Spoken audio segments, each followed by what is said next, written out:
Artificial intelligence is made up of the phrases artificial and intelligence, with artificial referring to man made and intelligence referring to thinking power. So, AI refers to man made thinking power.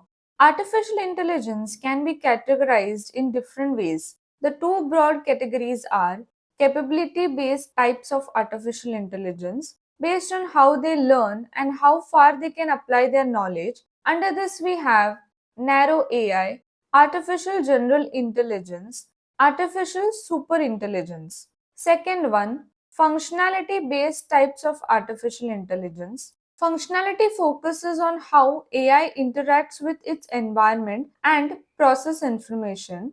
Under this, we have reactive machine AI, limited memory AI, theory of mind AI, self aware AI.